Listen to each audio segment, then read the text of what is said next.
Hello class ninth. तो कैसे हो आप सब? उम्मीद करते हैं आप सब बहुत ही अच्छे होंगे, मस्त होंगे, जबरदस्त होंगे और आप अपनी पढ़ाई भी, अपने एग्जाम की भी तैयारी बहुत ही बढ़िया तरीके से कर रहे होंगे। तो मेरे प्यारे बच्चों, आज हम साइंस के कुछ ऐसे महत्वपूर्ण सवालों को करवाने जा रहे हैं जो आपके होने वाली परीक्षा, होने वाले एग्जाम के लिए बहुत बहुत ही ज्यादा इंपॉर्टेंट है। जी हाँ, ये वीडियो आप लोगों के लिए बहुत ही खास होने वाला है क्योंकि इसमें हम साइंस के वो 40 टॉप क्वेश्चन को बताने वाले हैं जो आपके एग्जाम में बार बार पूछा जाता है। तो आइए बिना किसी लेट किए हुए आज हम इस वीडियो को शुरू करते हैं और इसमें देखना इस 40 में आप कितना उत्तर सही कर पा रहे हो। सारे के सारे आपके ऑफिशियल प्रश्न है बच्चों, जो पूछा गया सवाल है वही सारे सवाल जो आपके होने वाली परीक्षा के लिए भी बहुत ही ज्यादा इंपॉर्टेंट होगा। तो आइए, सबसे पहला आपके स्क्रीन पे जो क्वेश्चन दिख रहा है कि ओडोमीटर क्या मापता है ना। ओडोमीटर मेजर क्या मेजर करता है? चाल को, त्वरण को, वेग को, दूरी को। क्या इसका राइट उत्तर होगा? जी हाँ, ओडोमीटर जो है मेरे प्यारे विद्यार्थी जी, ये दूरी को मापता है। किसको मापता है? ये दूरी को मापता है। आप लोग देखे होंगे जब बाइक वगैरह चलाते होंगे, गाड़ी चलाते होंगे, तो उसमें एक मीटर लगा होता होगा, है ना, हैंडल के पास, है ना, वहां पे 2 मीटर लगा होता है। एक तो ये चीज दिखाता है कि आप कितना दूरी चले हो। को कहता है ना कि हमारे गाड़ी जो है 80,000 चल गया, हमारा गाड़ी 20,000 चल गया, 48,000, तो वो दूरी को बताता है कि आप कितना दूरी चले हो। और एक एक कांटा होता है जो इस तरीके से बताता है कि 10 के स्पीड, 20 के स्पीड, 80 के स्पीड, 70 के स्पीड, हमारे भैया तो 100 के स्पीड चलते हैं। तो 2 मीटर लगा होता है। तो जो दूरी को मापता है मेरे प्यारे बच्चों, उसको हम ओडोमीटर कहते हैं। क्लियर? ठीक है। और जो जो चाल को मापता है, जो स्पीड को मापता है, उसको हम क्या कहते हैं? स्पीडोमीटर। ये भी आप याद रखेंगे क्योंकि दोनों प्रश्न जो है वो बहुत ही ज्यादा इंपॉर्टेंट है। स्पीडोमीटर, ठीक है, ये किसको मापता है? तो ये चाल को मापता है, यानी कि स्पीड को मापता है। किसको मापता है प्यारे बच्चों? स्पीड को मापता है। और ओडोमीटर किसको मापता है? दूरी को मापता है, डिस्टेंस को मापता है कि आप कितना दूर चले हो। ठीक है, आइए नेक्स्ट सवाल की तरफ बढ़ते हैं। अगला सवाल क्या दिया है? वेग में परिवर्तन की दर को कहते हैं, वेग परिवर्तन दर को क्या कहते हैं, है ना? The rate of the change of velocity is called, है ना, बल, त्वरण, द्रव्यमान या इनमें से कोई नहीं। तो याद रखना कि वेग परिवर्तन की दर को हम क्या कहते हैं? त्वरण कहते हैं। क्या कहते हैं? एक्सेलरेशन कहते हैं। ऑप्शन नंबर 20 का बिल्कुल राइट उत्तर हो जाएगा। और आप ये भी याद रखना कि एक्सेलरेशन का जो है ना, एक्सेलरेशन का एसआई मात्रक क्या होता है? तो याद रखना मीटर पर सेकेंड स्क्वायर, है ना। क्या याद रखोगे? Metre per second square. आपका आता है कि त्वरण का एसआई मात्रक क्या होगा, तो हमारा क्या कहोगे कि मीटर पर सेकेंड स्क्वायर। और मेरे प्यारे बच्चों, आप एक यहां पे बल का भी याद रखना कि बल का जो मात्रक होता है वो न्यूटन होता है। ठीक है, ये सारी चीजों को आपको याद रखना है। आगे बढ़ते हैं नेक्स्ट सवाल पे। अगला सवाल कि चाल और वेग का मात्रक होता है। देखो, एक चीज आप लोग ध्यान रखना कि चाल और वेग का मात्रक एकदम सेम होता है। आपका प्रश्न ऐसा भी पूछा जाता है, ठीक है। देखो यहां पर जो ऑप्शन दिया गया है, metre per second square, Newton, Newton metre square, तो चाल और वेग का क्या मात्रक होता है ये पूछ रहा है। तो चाल और वेग का जो मात्रक होता है ये मीटर पर सेकेंड होता है और दोनों का सेम मात्रक होता है। आपके प्रश्न में थोड़ा पलट कर पूछ देता है कि वो कौन सी राशि है जिसका मात्रक समान होता है। तो आप कहना उत्तर में कि चाल और वेग का ही मात्रक जो है, दोनों का मात्रक समान होता है। और वो क्या होता है? तो वो होता है मीटर पर सेकेंड। क्लियर? ठीक है। अच्छा, अभी हमने जस्ट ऊपर में बताया था कि मीटर पर सेकेंड स्क्वायर जो है था किसका मात्रक था। अभी जस्ट मैंने आपको बताया था। तो आप कहेंगे गुरुजी आपने बताया था कि त्वरण, है ना। आप क्या कहेंगे? गुरुजी आपने बताया था त्वरण का जो मात्रक है मीटर पर सेकेंड स्क्वायर है। और न्यूटन किसका बताया था? जल्दी से बताओ, जल्दी से बताओ फटाक से। बल का। ठीक है, बल का। और बल का एक सूत्र भी होता है ना, बल का जो होता है मेरे प्यारे विद्यार्थी जी, एक सूत्र भी होता है, ठीक है, कि F बराबर ma, है ना, F बराबर ma, है ना। जहां F क्या होता है? फोर्स होता है, m क्या होता है? मास होता है, और a होता है एक्सेलरेशन। ठीक है, बल, मास मतलब द्रव्यमान, और a मतलब एक्सेलरेशन यानी त्वरण।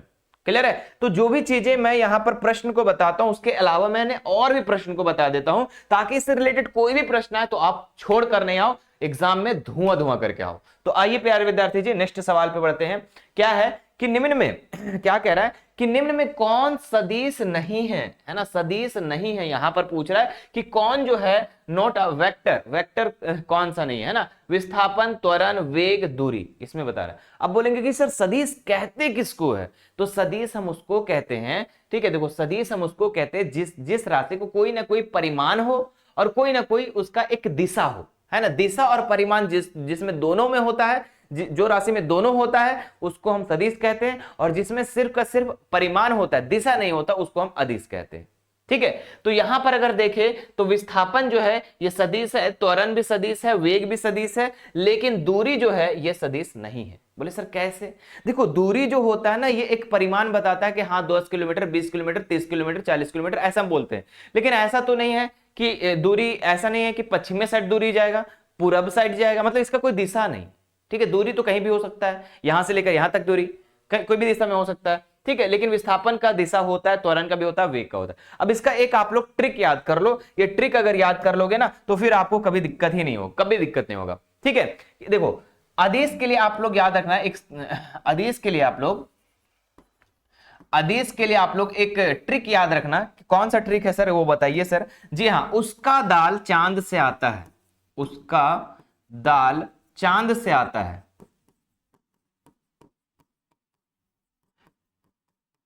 ठीक है, अब इसमें जितना राशि बनेगा ये सारे के सारे क्या होंगे, अदिश होंगे। जैसे जैसे उसका से क्या हो जाएगा, ऊर्जा, ऊर्जा भी क्या है, अदिश है ना। सा से समय, समय भी आपका क्या है, अदिश है। का से कार्य, कार्य भी क्या है, अदिश है। दा से दाब भी जो है अदिश है। ठीक है, ला से लंबाई जो है अदिश है। चा से चाल, है ना, चाल जो है ये भी अदिश है। दा से द्रव्यमान भी है जो अदिश है। ठीक है, बात समझ रहे हैं, है ना। और यहाँ से आपको नहीं समझना है। ठीक है, आ से क्या हो जाएगा, आयतन, आयतन भी क्या है, सदिश है। ठीक है, और यहाँ ता से जो हो जाएगा ताप, है ना, ताप जो है ये भी क्या हो जाएगा, अदिश है। ठीक है, तो ये सारे जितने भी हम अपने आपको ट्रिक जो बताए, ट्रिक को याद रखना। ठीक है, उसका दाल चांद से आता है, और ये सारे के सारे क्या है, अदिश राशि है। क्लियर है? ठीक है, क्लियर है या नहीं है? क्लियर, बिल्कुल सर क्लियर है। ठीक है, हाँ अब देखो सदिश के लिए भी एक ट्रिक है। ठीक है, आवे बिन भात से, है ना, क्या है कि आवे बल बिना भात से, है ना, इसको भी लिख लो आप लोग। ठीक है, इसका एक ट्रिक है, आवे बल बिना भात से। ठीक है, ये ट्रिक मैं बता रहा हूं। ठीक है, ट्रिक से याद रखोगे कभी गड़बड़ नहीं होगा। ठीक है, आवे बल, ये जितना भी इसमें राशि आएगा मेरे प्यारे विद्यार्थी जी, ये सदिश में जो है जितना भी राशि आएगा, ठीक है, वो आपका सदिश हो जाएगा। जैसे आवेग, है ना, ये आवेग, आवेग जो है ये भी क्या है, सदिश राशि है। ठीक है, आवेग अगर मैं बात करूं कि आवेग जो है ये भी क्या है, सदिश राशि है। वेग अगर बात करूं तो वेग भी सदिश राशि है। ठीक है, बल, बल भी आपका क्या है, सदिश राशि है। ठीक है, बिना बिना, तो विस्थापन भी जो है, विस्थापन भी जो है ये सदिश है। ठीक है, भा से भार भी क्या है, सदिश है ना ये, और ता से क्या हो जाएगा जी, यहाँ पर भार हो गया ना, भार हो गया। तो यहाँ पर सा से संवेग भी जो है ये सदिश है। ठीक है, तो इतना जो है मेरे प्यारे विद्यार्थी जी ये सदिश है। ठीक है, ये क्या है, सदिश है, लेकिन ये सारे क्या है, अदिश है। तो ये ट्रिक को आप याद रखेंगे तो फिर आप सदिश को जो भी क्वेश्चन आएगा आप उसे छोड़ोगे नहीं। ठीक है, मजे से उसको बना दोगे। चलिए क्लियर है? ठीक है, अच्छा हम ता से मैंने छोड़ दिया था, त्वरण होगा, है ना, त्वरण। तो ये इसको आप स्क्रीनशॉट ले लो। ठीक है, और सदिश को आप लोग कल मैं पूछूंगा, अगले वीडियो में पूछूंगा, तो आप लोग बता देना कि कौन सदिश है कौन अदिश है। चलो नेक्स्ट सवाल देखते हैं। अगला सवाल क्या बोला, 20 मीटर पर सेकंड को किलोमीटर प्रति घंटा में आपको क्या करना है, चेंज करना है। तो देखो जब भी मीटर पर सेकंड से किलोमीटर की तरफ अगर चेंज करना है, या किलोमीटर से अगर मीटर पर सेकंड पे चेंज करना है, तो आप एक ही नंबर याद रखना। कौन सा? ठीक है, 5/18 को याद रखना, या 18/5 को। ये नंबर अगर आपको याद है तो फिर आपको किलोमीटर से और मीटर पर सेकंड में चेंज करने में कोनो दिक्कत नहीं होगा। बोले सर कैसे सर? तो इसको कैसे चेंज करेंगे सर? क्या है, 20 मीटर पर सेकेंड है। ठीक है, और किस में चेंज करना है प्यारे विद्यार्थी जी, तो किलोमीटर में चेंज करना है, किलोमीटर प्रति घंटा में। आप देखो कि मीटर पर सेकंड बड़ा या किलोमीटर प्रति घंटा बड़ा, तो आप कहेंगे सर किलोमीटर प्रति घंटा बड़ा। ये छोटा है, छोटा से हमको बड़ा की तरफ जाना है। तो जब भी छोटा से बड़ा की तरफ जाना है तो आपको क्या करना, बड़ा से गुना कर देना और छोटा से डिवाइड कर देना। क्योंकि बड़ा करना है, किसी भी चीज संख्या को हम बड़ा करने के लिए क्या करते हैं, तो हम बड़ी संख्या से गुना करते हैं और छोटी संख्या से डिवाइड करते हैं। तो कितना हो जाएगा, 5 चौके 20, 18 चौके 72 किलोमीटर प्रति घंटा हो जाएगा इसका उत्तर। ठीक है, 72 किलोमीटर प्रति घंटा इसका ऑप्शन नंबर बी। क्लियर है? ठीक है, तो समझ में आ गया कि अगर मीटर पर सेकंड से किलोमीटर प्रति घंटा में चेंज करना है तो 18/5 से गुना कर देना। ठीक है, लेकिन अगर आपको कह दे कि किलोमीटर प्रति घंटा से मीटर पर सेकंड में अगर चेंज करना है, और मान लो कि क्वेश्चन दिया गया है 72 को करना है, तो कैसे करोगे, 72 लिख देना, और हमें किस में करना है, तो बड़ा से छोटा की तरफ जाना है, बड़ा से छोटा की तरफ जाना है, और बड़ा से छोटा की तरफ जाने के लिए हम क्या करेंगे, छोटा से गुना करेंगे और बड़ा से डिवाइड कर देंगे। तो 18 18 18 चौके 72, 5 चौके 20 हो जाएगा। देखो वही क्वेश्चन को मैंने क्या किया, मीटर पर सेकंड में भी चेंज कर दिया। क्लियर है? अब याद रहेगा ना आपको, बस 2 ही नंबर याद रखना, 5/18, 18/5। ठीक है, और इसको कोई कुछ भी बोलेगा आपको, अगर मीटर पर सेकंड से किलोमीटर प्रति घंटा में, तो 18 से गुना करना और 5 से डिवाइड करना, मतलब बड़ा से गुना करना, छोटा से डिवाइड करना, और अगर बड़ा से छोटा की तरफ जाना है तो छोटा से गुना करना और बड़ा से डिवाइड कर देना। समझ में आया? जल्दी से मेरे प्यारे बच्चों एक बार थम्स अप करेंगे, सभी लोग कमेंट करेंगे कि हाँ सर मजा आ रहा है, समझ में भी आ रहा है ना, हर प्रश्नों को अब हम सॉल्व भी करना शुरू कर देंगे। चलिए नेक्स्ट देखते हैं बच्चों अगला सवाल, कि एक कार की चाल 15 मीटर की दूरी तय करने में 18 किलोमीटर प्रति घंटा से 36 किलोमीटर प्रति घंटा हो जाती है, तो कार का त्वरण क्या होगा। जी हाँ, एक्सेलरेशन पूछ रहा है कि इस कार का जो है एक्सेलरेशन क्या होगा। तो ध्यान दीजिएगा, यहां पर देखो दूरी दे रखा है बच्चा, ठीक है, दूरी मतलब होता है एस दे रखा है, और आपका प्रारंभिक वेग और अंतिम वेग दिया गया है, लेकिन किलोमीटर प्रति घंटा में है। ठीक है, और हमें देखिए मीटर पर सेकंड स्क्वायर में आंसर दिया गया है, तो हम उसको किस में चेंज करेंगे, सबसे पहले बताओ मुझे। बोले सर मीटर पर सेकंड स्क्वायर में, तो प्रारंभिक वेग है ना क्या बोले हमने, प्रारंभिक वेग जो होता है यू हमारा जो दिया गया है 18 किलोमीटर प्रति घंटा, यही ना दिया गया है। इसको हम क्या करेंगे, सबसे पहले इसको मीटर पर सेकंड में चेंज करेंगे। तो देखो किलोमीटर से मीटर पर सेकंड, क्या किससे डिवाइड किससे गुना करोगे, छोटा से गुना करेंगे, बड़ा से डिवाइड करेंगे। तो 18 से 18 कट जाएगा, तो हमारे पास कितना हो जाएगा, 5 हो जाएगा। ठीक है, और अंतिम वेग भी बराबर जो दिया गया है आपका 36 किलोमीटर प्रति घंटा, इसको भी क्या करोगे, मीटर पर सेकंड में चेंज करोगे। तो कर दो भाई, 18 दूनी 36, 2 से और 2 बचे 10, यानी कि 10 हो गया। तो हमारे पास प्रारंभिक वेग और अंतिम वेग हमारे पास आ चुका है। ठीक है, अब क्या करना है हमें, अब क्या करना है प्यारे विद्यार्थी जी, अब एक फॉर्मूला यूज करना है। ठीक है, गति का मैंने 3 सूत्र आप लोगों को बताया था, तो तीनों सूत्र में से एक सूत्र ये होता है, एक तो वी स्क्वायर बराबर यू स्क्वायर प्लस 2as। ठीक है, इसी पे मान को बैठाएंगे। v का मान कितना है 10, 10 का स्क्वायर कर दो, u का मान कितना है 5, तो 5 का स्क्वायर कर दो, प्लस 2 इंटू a का मान कितना है, एक्सेलरेशन नहीं पता है सर, नहीं लिख देंगे। ठीक है, नहीं पता है तो उसको सेम टू सेम लिख देंगे। s कितना दिया गया, 15 दिया गया, 15 लिख दो। ठीक है, 10 दहें के 100 हो जाएगा, और 5 25 हो जाएगा, है ना, इधर 5 25 हो जाएगा, और प्लस 15 दूनी 30 है, कितना हो जाएगा, 15 दूनी 30 a हो जाएगा। अब 100 हो गया यहाँ पर, और 25 इधर आके डिवाइड माइनस में चला गया, यहाँ पर 30 a हो गया। ठीक है, 100 में से 25 घटा दोगे, यहाँ पर लाइन देकर बनाते हैं, 100 में से 25 घटाओगे कितना बचेगा, बोले सर 75 बचेगा, और यहाँ पर a बच जाएगा। ठीक है, और यहाँ 30 इधर आके डिवाइड में हो जाएगा। अब काटो तो जी, 10 तिया 30 और 25 तिया 75, यानी कि 25/10, और 25/10 को अगर हम डिवाइड करते हैं तो कितना हो जाता है, 2.5 हो जाता है। ठीक है, यहाँ पर लिख दूं 2.5 हो जाएगा, इसको इससे डिवाइड करोगे ना तो 2.5 हो जाएगा, मतलब a बराबर 2.5 है ना। अब मुझे बताओ कि त्वरण का SI मात्रक क्या होता है, त्वरण का मात्रक क्या होता है। बोले सर त्वरण का जो मात्रक होता है सर, ठीक है आप 2.5 है ना, त्वरण का जो मात्रक होता है सर, ये मीटर पर सेकेंड स्क्वायर होता है। तो आंसर किस में होगा कि 2.5 मीटर पर सेकेंड स्क्वायर। ठीक है, एग्जामिनर आपको क्या करता है, गड़बड़ा देता है ना, आपको 2.5 में आंसर 2-3 जगह लिख देगा 2.5 metre per second square, 2.5 metre per second, मतलब कि समझ रहे हो बात को, समझ रहे हो, मतलब कि आपको गड़बड़ कर सकता है। तो आपको ध्यान रखना है कि त्वरण निकालने बोला है, और त्वरण का मात्रक हमें पता है कि मीटर पर सेकंड स्क्वायर होता है, आपको हम ऊपर ही बताए थे। क्लियर है ना, तो ये आप लोग ये फॉर्मूला याद रखना। ठीक है, गति के 3 सूत्र है। ठीक है, आप लोग को पता होगा, अगर नहीं पता है तो एक बार लिखना चाहते हो तो मैं अगले पेज पे लिख दूं, यहीं पे लिख दूं, जल्दी से बताओ प्यारे विद्यार्थी जी, है ना, अगले पेज पर या इसी पेज पे मैं लिख दूं। चलो एक नया पेज बना देते हैं, नया पेज तो बना नहीं, खैर कोई बात नहीं, है ना। इसमें चलिए, एक गति का तीनों सूत्र है। पहला सूत्र मेरे प्यारे बच्चों ये होता है, क्या होता है, v बराबर u प्लस क्या होता है, v बराबर u प्लस at, है ना, यही था ना, हाँ सर। एक दूसरा सूत्र होता है इसका, दूसरा सूत्र होता है s बराबर ut plus half at square, ut plus half at square.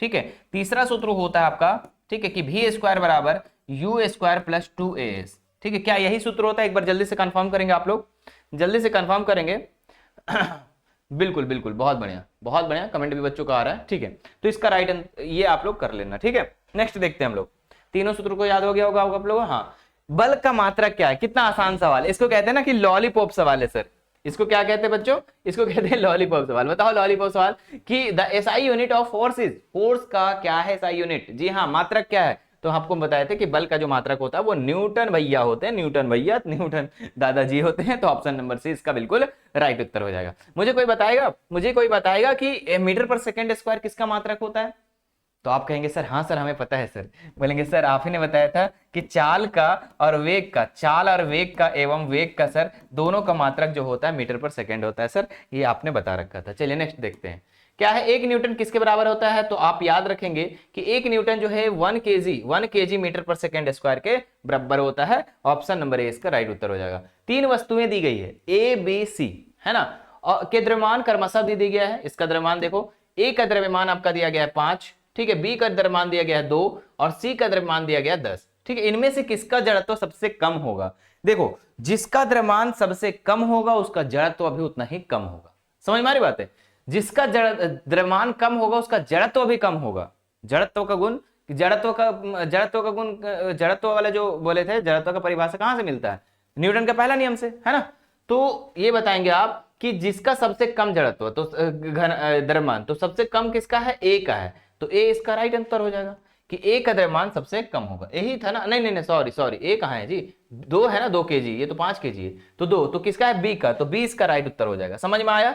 अगर क्वेश्चन कह देता इस तरीके से दिया रहता और कहता कि सबसे ज्यादा जड़त्व किस में होगा, तो भैया किस में होता, सी वाले में होता, 10 केजी वाले में होता। बात समझ में आया। अब देखो मैं आपसे एक क्वेश्चन करता हूं कि मेरे प्यारे बच्चों 3 ऑप्शन है, ठीक है, आपने मुझे बताना एक रेलगाड़ी है, क्या बोले हमने कि एक रेलगाड़ी है, एक कार है और एक साइकिल है ना, एक साइकिल है, तो बताओ मुझे कि किसका जड़त्व सबसे ज्यादा होगा, रेलगाड़ी का, कार का, साइकिल का। तो आप कहेंगे सर जिसका सबसे ज्यादा द्रव्यमान, तो द्रव्यमान किसका ज्यादा होगा, तो रेलगाड़ी का, तो रेलगाड़ी का जड़त्व सबसे ज्यादा होगा। और कम अगर पूछता तो भैया तीनों में अगर देखे तो साइकिल सबसे कम जड़त्व हो जाता। समझ में आ गया। मैंने 2-3 एग्जाम्पल तरीके से आप लोग को बता दिया कि भैया ऐसे बनाना है। चलो नेक्स्ट देखते हैं, अगला सवाल देखते हैं। यहां पर क्या है, क्वेश्चन दिया गया है कि 1 केजी द्रव्यमान पर 1 न्यूटन बल लगाने पर उत्पन्न त्वरण का मान होगा, कितना होगा, ठीक है। If a force of 1 Newton x on the mass of 1 KG the acceleration proceed is, है ना, बताना है कि त्वरण कितना होगा, कितना त्वरण उत्पन्न होगा। तो एक फॉर्मूला होता है आप लोगों को बताया फोर्स का, F बराबर ma, है ना, कि फोर्स बराबर मास इंटू एक्सलेरेशन। तो यहां पर देखो कि F मेरे प्यारे बच्चे फोर्स जो है यहां पर कितना दिया गया, 1 न्यूटन, चलो ठीक है भैया। मास कितना दिया गया, बोले सर 1 दिया गया। एक्सेलरेशन कितना दिया गया है, बोले सर नहीं पता, तो a की जगह में a लिख देंगे। ये 1 इंटू में इधर आके डिवाइड में जाएगा, तो 1/1 बराबर a, यानी कि a बराबर जो हो जाएगा मेरे प्यारे बच्चों 1 हो जाएगा, ठीक है। अब बताओ मुझे कि एक आंसर आ गया, ठीक है, एक आ गया। अब आंसर किस में आएगा, मीटर पर सेकंड स्क्वायर में या मीटर पर सेकंड में, तो आप कहेंगे कि सर त्वरण का इकाई मात्रक होता है मीटर पर सेकंड स्क्वायर, ठीक है। तो आपका क्या होगा आंसर, 1 मीटर पर सेकंड स्क्वायर। कहां पर है, देखो एक में देखो यहां पर कितना सारा दे दिया, एक किलोमीटर सेकंड, 1 मीटर पर सेकंड, लेकिन राइट उत्तर क्या हो जाएगा, तो बोले सर हमें तो पता है कि सर इसका मात्रक जो होता है मीटर पर सेकंड स्क्वायर, तो आंसर भी किस में आएगा, मीटर पर सेकंड स्क्वायर में आंसर आएगा। क्लियर है बच्चा पार्टी, ठीक है। कहते हैं ना कि हो गया है आगाज रन का युग बदलने की तैयारी, कि हो गया है आगाज रन का युग बदलने की तैयारी, और जीत उसी की होगी जिसका संघर्ष है जारी। तो जितने भी प्यारे बच्चों यहाँ पर संघर्ष कर रहे हैं, ठीक है, जितने भी बच्चे यहाँ पर ध्यान से देख रहे हैं, तन मन धन सारी चीजों को लगाकर देख रहे हैं, ठीक है, उनको तो सफल होना जायज है, उनको सफल होना लिखा है ना। चलिए नेक्स्ट देखते हैं क्या है। यहाँ पर न्यूटन की गति के पहले नियम से क्या मिलता है, आप लोगों को बता दिए थे। न्यूटन के पहले नियम से जो मिलता है, ये जड़त्व का परिभाषा मिलता है। किसका, जड़त्व का परिभाषा मिलता है मेरे प्यारे बच्चों, ठीक है। और न्यूटन के दूसरा नियम से बल मापने का सूत्र मिलता है, ये भी याद रखिएगा। न्यूटन के दूसरा नियम से बल मापने का सूत्र होता है, जो F बराबर ma हमने बताया था। चलिए नेक्स्ट देखते हैं, न्यूटन के किस नियम से बल मापने का सूत्र, अरे भैया अभी जस्ट हमने आपको बताया दूसरे नियम से क्या होता है, बल मापने की परिभाषा मिलता है, सूत्र मिलता है। जी का मान कितना होता है, तो जी का मान जो होता है मेरे प्यारे विद्यार्थी जी का मान जो होता है ना 9.8 मीटर पर सेकेंड स्क्वायर, यानी कि ऑप्शन नंबर बी इसका बिल्कुल राइट उत्तर हो जाएगा। क्लियर है, ठीक है सर, क्लियर है। चलिए आगे बढ़ते हैं। कि 60 केजी द्रव्यमान के किसी मनुष्य का चंद्रमा पर भार होगा। हाँ, 60 केजी द्रव्यमान मनुष्य के चंद्रमा पर भार कितना होगा। आपको पता है मेरे प्यारे बच्चों, आप जितना भी केजी यहां पर हो, जितना भी केजी, आपका 1/6 कितना वाले बात किया, 1/6 आपका कहां पर होगा, चंद्रमा पर भार होगा। लेकिन यहां पर द्रव्यमान दिया गया है, बात को समझो, यहां पर सबसे पहले द्रव्यमान दिया गया हो तो वेट निकालना होगा। क्या निकालना होगा, भार निकालना होगा। ठीक है, वो भार का 1/6 होता है, ना कि द्रव्यमान का, याद रखना। तो हम क्या करेंगे, वेट इसका निकालेंगे। W बराबर होता है mg, है ना। तो मेरे प्यारे बच्चों W बराबर mg, मास कितना दिया गया है, बोले सर 60 दिया गया है, और गुरुत्वाकर्षण जो है, ग्रेविटेशन जो दिया गया है 10 यहां पर लिया है। ऐसे होता है कितना, 9.8 मीटर पर सेकेंड स्क्वायर। लेकिन जब क्वेश्चन में दे दिया गया कि 10 मीटर पर सेकेंड स्क्वायर में आप लगभग में मान करके चलो, ठीक है। होता कितना है, होता तो 9.8 मीटर पर सेकेंड स्क्वायर, लेकिन क्वेश्चन में ही बोल दिया कि आप इतना लेकर चलो, ठीक है, इतना लेकर चलो। तो जो भैया जितना बोलेगा उतने लिख चलेंगे, अपने से नहीं लिख चले। तो कितना हो गया, 600। अब 600 हमारा वेट निकल गया, जी हाँ, भार निकल गया। कितना निकल गया, 600। अब हमें पता है कि जितना पृथ्वी पर होता है उसका 1/6, है ना। 600 का 1/6 जो होगा वो हमारा कहां पर होगा, चंद्रमा पर भार होगा। चंद्रमा पर भार ऐसा लिख देना, ठीक है। हाँ सर, तो कितना हो जाएगा, 6 से काट देंगे तो कितना हो जाएगा, 100, है ना। और हाँ, इसका आंसर किस में आएगा, 100 न्यूटन में आंसर आएगा, ऑप्शन नंबर सी। क्लियर है, हाँ सर क्लियर है। आगे बढ़ते हैं। शरबत बनाते समय पानी में चीनी मिलाने पर चीनी पानी में मिल जाती है। बिल्कुल, हम लोग जब शरबत बनाते हैं तो चीनी और पानी मिलाते हैं, भैया मिल जाता है, सही बात है। यह पदार्थ के कणों के किस गुण को दर्शाता है, ठीक है। तो पूछ रहा क्वेश्चन, ठीक है, कि पदार्थ के कणों के बीच रिक्त स्थान होता है। क्या पदार्थ जो होते हैं उसके बीच में रिक्त स्थानें होती हैं, बताओ मुझे। पदार्थ गतिशील होते हैं, क्या पदार्थ गतिशील होते हैं, ऑप्शन सी है। पदार्थ एक दूसरे को आकर्षित करते हैं, और ऑप्शन डी है उपरोक्त सभी, ठीक है। तो पदार्थ का गुण आप लोगों ने पढ़ा भी होगा, है ना। पदार्थ का गुण जब चैप्टर फर्स्ट में आप लोग साइंस में पढ़े होंगे, मैंने पढ़ाया भी है कि मेरे प्यारे बच्चों, पदार्थ जो होते हैं ना, पदार्थ जो होता है उसके कणों के बीच कुछ ना कुछ रिक्त स्थान होता है ना। उसके बीच में क्या होता है, रिक्त स्थान होता है ना। किसी में ज्यादा होता है, किसी में कम होता है। जैसे अगर मैं बात करूं कि ठोस में जो होता है, इसके कण बहुत सटे सटे होते हैं। इसके कण क्या होते हैं, बहुत सटे सटे होते हैं। लेकिन अगर मैं बात करूं द्रव का, ठीक है, तो द्रव का कण मीडियम में होता है, और गैस का बात करें तो भैया बहुत दूर दूर में होता है, इतना दूर दूर में इसका कण होता है, ठीक है। तो सभी में रिक्त स्थान होती है, ठीक है। तो पानी द्रव में भी यहां पर क्या होता है, रिक्त स्थान होता है। तो रिक्त स्थान होने के कारण ही पदार्थ में रिक्त स्थान, मतलब कि खाली जगह होने पर ही क्या होता है, चीनी और पानी घुल जाता है। तो ये कारण सही है, ये कारण सही है। पदार्थ गतिशील होते हैं, बिल्कुल हाँ, पदार्थ जो होते हैं उसके कण जो होते हैं गतिशील होते हैं, एक दूसरे जगह से होते रहते हैं। पदार्थ एक दूसरे को आकर्षित करते हैं, बिल्कुल हाँ। पदार्थ के जो कण है ना, कण लिखनी चाहिए, कोई बात नहीं। पदार्थ के जो कण है एक दूसरे को क्या करते हैं, आकर्षित करते हैं, ये भी सही बात है। तो ऑप्शन नंबर यहाँ पर डी जो हो जाएगा, परम सत्य उत्तर हो जाएगा भैया, ठीक है। कि ये सभी गुण के कारण क्या होता है, शरबत बनाते समय चीनी और पानी घुल जाता है, ठीक है। अब मैं आपसे एक सवाल करता हूं बच्चों, ठीक है। मैंने 3 चीजों को बताया कि पदार्थ के कण जो होते हैं इसमें सटे सटे होते हैं, इसमें मीडियम में होते हैं, और इसमें काफी दूर दूर में होते हैं। तो आकर्षण बल किस में ज्यादा होगा, पदार्थ के कण का। तो बोले सर जो सटे सटे हैं उसमें, ध्यान रखना इस बात को। इसमें क्या करता है, पदार्थ के कण एक दूसरे को भगाते हैं, गैस वाले में इधर उधर भागते रहता है। आप सोचो ना कि आपके घर में जो गैस है, LPG, लिक्विड पेट्रोलियम गैस, जिससे आपकी मम्मी खाना बनाती है, ठीक है। अब उस गैस को अगर मान लो आप खुल जाता है गलती से, तो देखते हो कैसे एकदम फैल जाता है। आप किचन घर में गैस निकलता है तो आपको दूसरे रूम में पहुंच जाता है। तो उसके कण जो होते हैं ना, काफी ज्यादा गतिशील होते हैं और एक दूसरे को प्रतिकर्षित करते हैं, आकर्षित नो करते हैं। समझ में आया, ठीक है, क्लियर है सर। चलो आगे बढ़ते हैं। नेक्स्ट देखते हैं यहाँ पर, निम्नलिखित में कौन सा पदार्थ का उदाहरण है, ठीक है। तो मेरे प्यारे बच्चों, आप लोगों को मैंने बताया था कि पदार्थ जो मेरे प्यारे बच्चों, ये क्या करता है, कोई ना कोई स्थान को घेरता है, और उसका ना कोई आयतन होता है, ठीक है। तो देखते हैं भाई, विचार, क्या थॉट जो है, क्या विचार जो है, जो हम किसी चीज को विचार कर रहे, सोच रहे, क्या हमारा ये पदार्थ है। बोले सर ये कैसा पदार्थ होगा सर, ये तो थिंकिंग है सर, ये फीलिंग है सर। शीत भी आपका पदार्थ नहीं हो जाएगा, ठीक है। शीतल पेय, जी हाँ। सॉफ्ट ड्रिंक, अगर मैं बात करूं, आप कोल्ड ड्रिंक वगैरह पीते हो, है ना, स्प्राइट पीते हो, माजा पीते हो, बहुत सारे फंटा पीते हो, बहुत सारी चीजें पीते हो, तो ये पदार्थ है ना। ये क्या है, ये पदार्थ है। इसमें कोई ना कोई भार है भाई, और इसके कोई ना कोई स्थान को घेरती है, ठीक है। तो ये हमारा पदार्थ हो जाएगा। स्नेह करना, ठीक है। जो माँ जो है अपने बच्चों से स्नेह दिखाती है ना, प्यार करती है, उसको स्नेह कहते हैं। क्या वो भी एक पदार्थ, बोले नहीं सर वो एक फीलिंग है। क्या है वो? क्या लव करना, मोहब्बत करना, प्यार करना, क्या ये एक पदार्थ है? बोले सर ना ना ना ना ना सर, ये एक फीलिंग है। बात समझ में आया? आपके यहां पर आता है, प्रश्न आता है एग्जाम में, ठीक है, कि प्यार करना क्या पदार्थ है? प्यार, है ना, शीतल पे विचार, इस तरीके से बातों को लिखा जाएगा, ठीक है। तो आप कहना कि जो जिसका मेरे प्यारे बच्चों कोई ना कोई क्या हो, कोई स्थान को घेरता है, जिसका ना कोई द्रव्यमान हो, तो हम उसको क्या कहेंगे? तब उसको हम कहेंगे पदार्थ, वरना नहीं, है ना। विचार करना, सोचना, थिंकिंग करना, हेट करना, किसी से नफरत करना, ये सब कोई पदार्थ नहीं है। क्लियर? हाँ सर, आगे बढ़ते हैं। दो विभिन्न पदार्थों के कणों को स्वतः मिलना क्या कहलाता है? अब दो भिन्न भिन्न पदार्थ है, अलग अलग पदार्थ है, और खुद ब खुद मिल जाता है, तो उसको हम कहते हैं विसरण। क्या कहते हैं उसको? विसरण। जैसे समझो मेरे प्यारे विद्यार्थी जी, आपने क्या किया, स्याही देखे हो ना पेन का, है ना, उसको पानी में ऐसे बूंद एक बूंद गिरा दो, तो ऑटोमेटिक वो क्या हो जाता है, उसमें घुल जाता है। उसी को हम विसरण कहते हैं। उसी को क्या कहते हैं? विसरण कहते हैं, जो खुद ब खुद घुल जाता है। लेकिन अगर मैं बात करूं चीनी और पानी को, नहीं सर, उसको घोलना पड़ता है ठीक है, तो वो विसरण नहीं होगा। ठीक है। नील जो है, आप नील जो होता है वो आप क्या करते हो? पानी में गिरा देते हो, ठीक है, तो वो भी विसरण का एक उदाहरण है। तो विसरण भी 2-3 तरीके से होते हैं। बोले सर कैसे? पानी में विसरण अलग होता है ना, और गैस में विसरण अलग होता है। बातें समझ रहे? हाँ सर, चलिए आगे देखते हैं।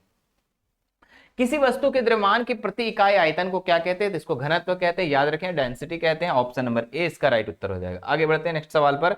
अगला सवाल है कि 2 ग्राम हाइड्रोजन 16 ग्राम ऑक्सीजन के साथ मिलकर 18 ग्राम जल का निर्माण करता है। बिल्कुल हाँ, आपको पता है जल का सूत्र होता है H2O, है ना। हाइड्रोजन का द्रव्यमान 1 होता है, लेकिन 2 है तो 2 हो जाएगा, ठीक है। और ऑक्सीजन का द्रव्यमान जो होता है ये कितना होता है? तो 16 होता है, ठीक है, तो 16 होता है, और दोनों को जोड़ के 18 हो जाता है। तो ये किस गुण को बताता है?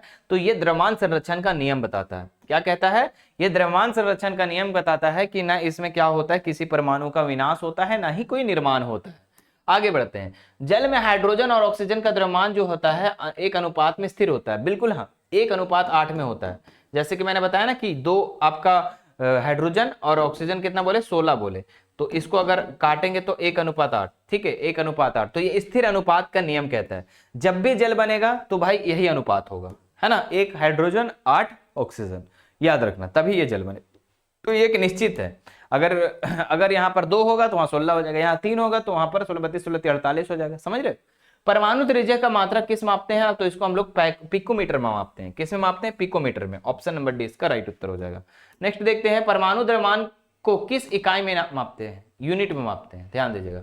द्रव्यमान, परमाणु द्रव्यमान को हम लोग क्यू में मापते हैं। ऑप्शन नंबर डी इसका राइट उत्तर हो जाएगा। नेक्स्ट देखते हैं कि किसी पदार्थ का सूक्ष्मतम कण जो स्वतंत्र रूप से रह सकता है क्या कहलाता है? परमाणु कहलाता है, अणु कहलाता है, परमाणु द्रव्यमान इकाई, या आयन कहलाता है? तो अगर स्वतंत्र रूप से, सूक्ष्मतम रूप से, स्वतंत्र रूप से जो रहता है उसको हम लोग क्या कहते हैं? तो उसको हम लोग कहते हैं अणु, सॉरी, उसको हम अणु कहते हैं। क्योंकि मेरे प्यारे बच्चों आपको पता है कि हम परमाणु जो इतने, जैसे आपको पता है कि हमारे बॉडी में बहुत सारे सेल है ना, बहुत सारे उत्तक है, सेल है, और सबसे छोटी इकाई क्या है? कोशिका है। हमारे बॉडी की अगर बात करें तो सबसे छोटी इकाई क्या हो जाएगा? तो वो कोशिका हो जाएगा। इसी प्रकार कोई भी पदार्थ का सबसे छोटी इकाई अगर बात करें तो परमाणु होता है। लेकिन परमाणु को हम क्या कर सकते हैं? नंगे आंखों से नहीं देख सकते हैं, वो स्वतंत्र रूप में नहीं रहता है। तो हमारा अणु जो है इसको हम नंगे आंखों से देख भी सकते हैं, और ये हमारा स्वतंत्र रूप में रहता है। ठीक है, तो याद रखिएगा, स्वतंत्र रूप में अगर कण पूछेगा तो अणु हो जाएगा, है ना। चलिए, जल की परमाणुकता कितनी है? तो भैया जल का सूत्र जो होता है, H2O, है ना, और इसकी परमाणुकता पूछता है तो हाइड्रोजन 2 है, ऑक्सीजन 1 है, तो कितना हो जाएगा? 2 और 1 3 हो जाएगा। यानी ऑप्शन नंबर सी इसका बिल्कुल परम सत्य उत्तर हो जाएगा। निम्नलिखित में से किस यौगिक की परमाणुकता, क्या बात है विनोद,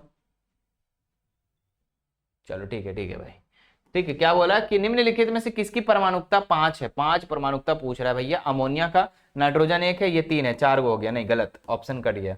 कार्बन डाइऑक्साइड में देखेंगे तो कार्बन 1 गो है, ऑक्सीजन 2 गो है, ये भी 3 गो हो गया, गलत। कैल्शियम कार्बन देखे तो देखिए कैल्शियम 1 गो है, कार्बन 1 गो है, और ऑक्सीजन 3 गो है, यानी कि 3 2 5। हाँ सर, यही सही है। क्या होगा? इसी की परमाणुकता जो है कितनी है? 5 है। ऑप्शन नंबर सी इसका बिल्कुल राइट उत्तर हो जाएगा।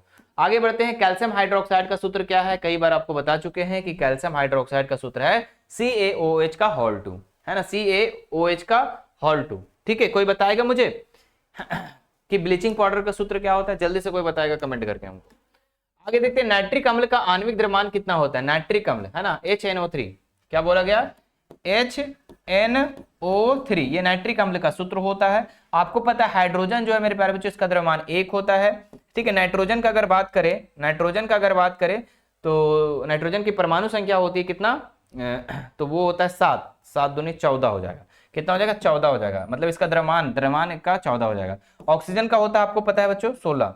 कितना होता है, देखो किसी का भी जो हम लोग क्या याद करते हैं, परमाणु जो संख्या याद रखते हैं ना, hydrogen, helium, lithium, beryllium, boron, carbon, nitrogen, oxygen, याद है कि नहीं याद है, ठीक है, 20 तक तो याद ही रखना है आपको। तो यहाँ पर जितना होता है परमाणु संख्या उसका डबल उसका क्या होता है, द्रव्यमान होता है। तो देखो 7 दूनी 14, ऑक्सीजन का 8 होता है, 8 दूनी 16, अब 3 गो है ऑक्सीजन तो यहाँ पर 3 से गुना कर देंगे। हाइड्रोजन 1 हो, नाइट्रोजन का द्रव्यमान 14 होता है और इसका 16 हो जाएगा, तो 16 48 हो जाएगा। तो अब जोड़ो के देखो, है ना, जोड़ कर देखो, इधर आपका 1 और 14 15 हो जाएगा और 16 बते 16 48, जोड़ो तो जी 8 5 13 का 3, हाथ बचा 1, 4 1 5 1 6, 63 हो जाएगा। 63 इसका राइट उत्तर हो जाएगा कि नाइट्रिक अम्ल का जो आणविक द्रव्यमान हो जाएगा वो कितना हो जाएगा, 63 हो जाएगा। चलिए नेक्स्ट देखते हैं, कोशिका की खोज किसने की थी कितना लॉलीपॉप सवाल है। कोशिका का खोज जो किया था ये रॉबर्ट हुक किया था। कब किया था भैया, 1665 में किया था। कब किया था प्यारे बच्चों, तो 1665 में किया था, याद रखिएगा, बहुत ही ज्यादा इंपॉर्टेंट है, बहुत ही ज्यादा इंपॉर्टेंट है, बहुत बार पूछा गया सवाल है, ठीक है। चलिए अगले सवाल की तरफ रवाना होते हैं कि निम्नलिखित में कौन सा जीव जो है एक कोशिकीय है ना, एक कोशिकीय कौन सा जीव है, तो इसमें पैरामीशियम जो है ये क्या है, एक कोशिकीय जीव है, याद रखना। पैरामीशियम क्या है, एक कोशिकीय। आपको पता है कि हमारी बॉडी जो है बहुकोशिकीय है, क्योंकि हमारे बॉडी जो है बहुत सारी कोशिका से मिलकर बने होते हैं, लेकिन एक कोशिकीय में हमारा पैरामीशियम हो जाएगा, अमीबा हो जाएगा, ये सारी चीजें।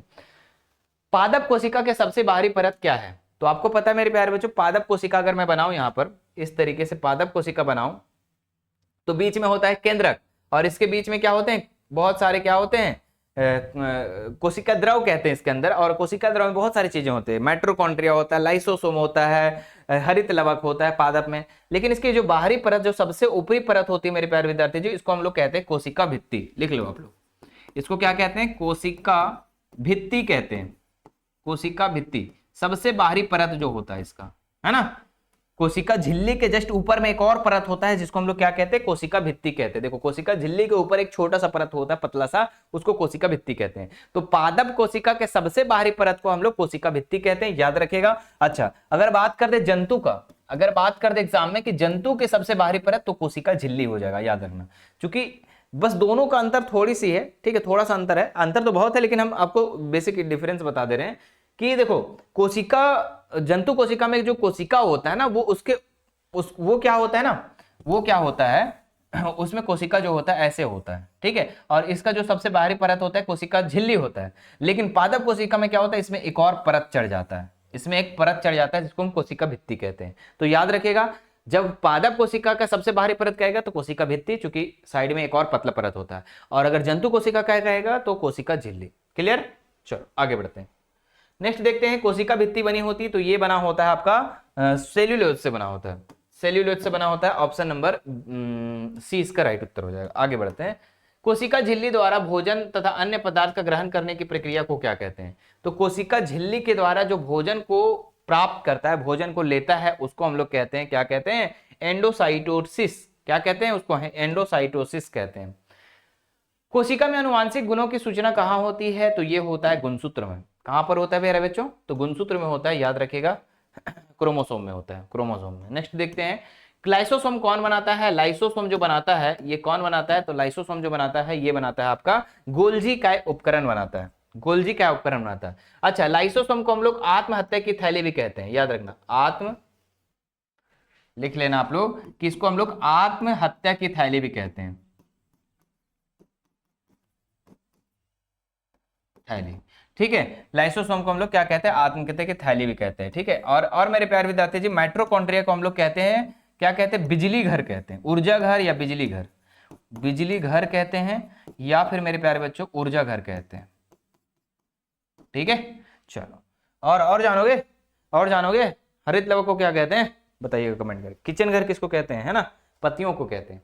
किसी विशेष कार्य को करने के लिए कोशिकाएं मिलकर जो समूह बनाती है, कोई भी विशेष कार्य अगर जो मिल करके काम करना है, कोशिका एक समूह बनाती है जिसको हम लोग क्या कहते हैं, तो उसको कहते हैं हम लोग उत्तक कहते हैं। आपको पता है मेरे प्यारे बच्चों, बहुत सारी कोशिका मिलकर के क्या बनता है, एक उत्तक का निर्माण करता है ना। आप लोगों को पता है या फिर भूल गए, है ना, बहुत सारी कोशिका है ना, देखो कोशिका मेरे प्यारे बच्चों, बहुत सारी कोशिका मिलकर के क्या होते हैं, एक उत्तक का निर्माण करता है, उत्तकों का निर्माण करता है। बहुत सारे उत्तक मिलकर के क्या निर्माण करते हैं, अंग का निर्माण करते हैं। बहुत सारे अंग मिलकर के क्या करते हैं, अंगतंत्र का निर्माण करते हैं। ठीक है, और बहुत सारे अंगतंत्र मिलकर के क्या होता है, एक बॉडी बनता है, एक शरीर बनता है। ठीक है, कोशिका सेल, बहुत सारे सेल मिलकर के टिश्यू बनता है, टिश्यू से बहुत सारे टिश्यू मिलकर के ऑर्गन बनता है, ऑर्गन बहुत सारे ऑर्गन मिलकर के ऑर्गन सिस्टम बनता है, इस तरीके से पूरी बॉडी बनता है। समझ में आ गया? तो आपको बोला कि कोई भी कोशिका को अगर कोई विशेष कार्य रहा तो ये क्या करते हैं, बहुत सारी कोशिका मिलकर के एक उत्तक का निर्माण करते हैं। ठीक है, तो उत्तक हो जाएगा इसका राइट उत्तर, ऑप्शन नंबर सी। चलिए आगे बढ़ते हैं। लाइसोसोम ये हो गया था, ये हो गया था। जड़ के शीर्षस्थ भाग को कौन सा उत्तक पाया जाता है, तो जड़ के शीर्षस्थ भाग, तो वहां पर हो जाता है विभोज्य उत्तक। ठीक है ना, क्या हो जाएगा, विभोज्य उत्तक हो जाएगा। और ये क्या करता है, पौधे की लंबाई वृद्धि करने में इसका बहुत बड़ा योगदान होता है। नेक्स्ट देखते हैं, पौधे की पत्तियों द्वारा बने भोजन का परिवहन सभी भागों में कौन करता है। ठीक है, कौन करता है, तो ध्यान दीजिएगा कि देखो मेरे प्यारे बच्चों, एक पौधा होता है, एक क्या होता है, इस तरीके से मान लो एक पौधा होता है। ठीक है, पौधा में क्या होता है, जड़ से खनिज लवण, है ना, जड़ से आपको खनिज लवण, और देखो चार ऑप्शन यहाँ, जाइलम, फ्लोएम, विभोज्य उत्तक, पैरेन्काइमा है। कौन सा राइट उत्तर हो जाएगा, तब तक बताओ, तब तक हम बताते हैं आपको। देखिए संवहन उत्तक दो होते हैं, पादप में संवहन उत्तक कितने होते हैं, दो होते हैं, एक जाइलम भैया और एक फ्लोएम भैया। जाइलम भैया क्या करते हैं कि इधर से जड़ से खनिज लवण जो है, खनिज लवण, पानी उनी सब मिलाकर के कहां तक पहुंचाता है, पत्ती तक पहुंचाता है। कहां तक पहुंचाता है, पत्ती तक। ये किसका काम है, जाइलम का। जाइलम जड़ से नीचे से ऊपर की तरफ जाता है, क्या होता है, जाइलम जो है नीचे से ऊपर की तरफ जाता है जाइलम। ठीक है, और वो क्या करता है, पत्तियों में अपना क्या करता है, जड़, खनिज लवण, पानी उनी सब पहुंचाता है पत्ता तक। ठीक है, और पत्ता में भैया किचन घर होता है, पत्ता में खाना बनता है। कैसे, प्रकाश संश्लेषण से, है ना, सूर्य के प्रकाश की उपस्थिति में यहाँ पर क्या बनता है, खाना बनता है। ठीक है, खाना बनता है, और खाना जब बन जाता है तो ये क्या करता है, अन्य भागों तक फ्लोएम भैया आते हैं, इधर से फ्लोएम भैया आते हैं, और ये क्या करते हैं, अन्य भागों तक पहुंचाते हैं। तो प्रश्न क्या कह रहा है कि जो बना भोजन, पत्तियों में जो बना भोजन, उसका परिवहन कौन करता है भाई, तो उसका परिवहन फ्लोएम करता है। कौन करता है, फ्लोएम करता है। क्लियर? तो ऐसे समझो ना, याद करने के लिए, जाइलम होती है, जाइलम जो होता है मेरे प्यारे बच्चों, आपके पापा जी होते हैं। ठीक है, आपके नहीं मतलब पेड़ के पापा जी। ठीक है, यही का क्या करते हैं, सभी चीजों को एकजुट करते हैं, सभी चीजों को ले जाते कहां तक, किचन घर तक पहुंचा देते हैं। कौन, जाइलम, वो पापा जी, है ना। और मम्मी जी क्या करती है, मम्मी जी यहाँ पर खाना बनाती है और अन्य भागों तक क्या करती है, वो फिर पहुंचा देती है, मतलब कि सभी घरों में दादा को, दादी को, सबको खाना दे देती है। ठीक है, ऐसे याद कर सकते हो। चलिए आगे बढ़ते हैं, नेक्स्ट देखते हैं। बस दो सवाल बचे हैं, फटाफट कर लेते हैं इसको भी हम लोग। हाँ, हड्डी और मांसपेशियों को जोड़ने वाली रचना को क्या कहते हैं। देखो आपके शरीर में हड्डी भी है, मांसपेशी भी है, हड्डी भी है जुड़ा हुआ, है ना। तो हड्डी और मांसपेशी, है ना, हड्डी और, है ना, बोन और मसल्स, दोनों को जोड़ने वाली जो रचना होती है उसको हम लोग कहते हैं कांड्रा। जी हाँ, टेंडेन, है ना, टेंडेन कहते हैं इसको। क्या कहते हैं इसको, टेंडेन कहते हैं, याद रखेगा। और हड्डी को, जी हाँ मेरे प्यारे बच्चों, हड्डी और हड्डी को, हड्डी प्लस हड्डी जो जुड़ता है उसको हम लोग कहते हैं लिंगामेंट। क्या कहते हैं, लिंगामेंट। ठीक है, लेकिन यहां पर क्वेश्चन क्या पूछ रहा है कि हड्डी और मांसपेशी को जोड़ने वाली रचना को क्या कहते हैं, तो कांड्रा कहते हैं। क्लियर है? चलो आगे बढ़ते हैं। नारियल के रेशे में कौन सा उत्तक पाया जाता है, बताना है कौन सा टिश्यू जो है नारियल के रेशे में पाया जाता है, तो इसमें पाया जाता है स्क्लेरेनकाइमा। क्या पाया जाता है, स्क्लेरेनकाइमा, याद रखिएगा। चलिए आगे बढ़ते हैं, और ये हमारा रहा लास्ट सवाल आज का, है ना। वीडियो सबसे पहले मेरे प्यारे बच्चों, ये लास्ट सवाल को करने से पहले मैं कहूंगा कि अगर अभी तक हमारे इस वीडियो को लाइक नहीं किया तो वीडियो को लाइक कर देंगे, अच्छा लगा हो तो। ठीक है, और चैनल को सब्सक्राइब कर लीजिएगा अगर आपको लगता है, ठीक है, तब कर लीजिएगा, भैया नहीं लगता मत करना। ठीक है, कोई बात नहीं। सब्सक्राइब करके क्या करना, बेल आइकन बटन को जरूर दबा लेना। ठीक है, ताकि कोई भी वीडियो आए तो आपके पास सबसे पहले नोटिफिकेशन चले जाए, मतलब कोई भी वीडियो चुक ना हो आपसे, इसीलिए आप लोग बेल आइकन बटन को जरूर दबा देना। ठीक है, और मेरे प्यारे बच्चों, ये हम एक लास्ट रिक्वेस्ट है हमारी रहेगी, ठीक है, बाकी ऊपर करो या ना करो, लेकिन शेयर भैया अपना 10-10 बच्चों को, अपना 10-10 दोस्तों को जरूर कर देना। चलिए लास्ट क्वेश्चन देख ले, जल्दी से बताओ। और हाँ, इसका पीडीएफ पाने के लिए आप हमारे मेरे प्यारे बच्चों एप्लीकेशन को भी डाउनलोड कर सकते हैं। हमारा ऐप का नाम क्या है, मिशन टू वाले सर। ठीक है, मिशन टू वाले सर, जहां से आप क्या करते हो, फ्री फायर डाउनलोड करते हो, जहां से आप स्नैपचैट, इंस्टाग्राम डाउनलोड करते हो, वहीं पर जाकर के प्ले स्टोर में ये एप्लीकेशन को डाउनलोड करना, पीडीएफ वगैरह नोट्स वगैरह फ्री आप लोगों को क्लास 9th में दे दिया जाएगा। लेकिन हाँ, और क्लास 10th में जो है अभी देखो, अभी 10th में और 9th का बढ़िया से तैयारी भी हो रहा है, एप्लीकेशन पर जाकर के कर सकते हैं। चलिए तो यहाँ पर देखते हैं हड्डी किस प्रकार का उत्तक है। तो हड्डी जो है एक संयोजी उत्तक है। जी हाँ, कनेक्टिव टिश्यू है ना, ये एक दूसरे को क्या करता है, कनेक्ट करता है। तो कनेक्टिव टिश्यू है, संयोजी उत्तक है। ठीक है, तो इसका right Uttar option number A हो जाएगा। उम्मीद करते हैं मेरे बच्चों कि ये आपको सेशन, ये जो आपको वीडियो बहुत ही पसंद आया होगा, बहुत सारी चीजों को सीखने को मिला होगा आज, है ना, बहुत सारी चीज रिवीजन भी हो गए होंगे। तो वीडियो अच्छा लगा तो प्यार से एक प्यारा सा कमेंट भाई जरूर कर देना। चलिए फिर मिलते हैं नेक्स्ट वीडियो में। Thank you so much, bye bye, take care, बढ़िया से।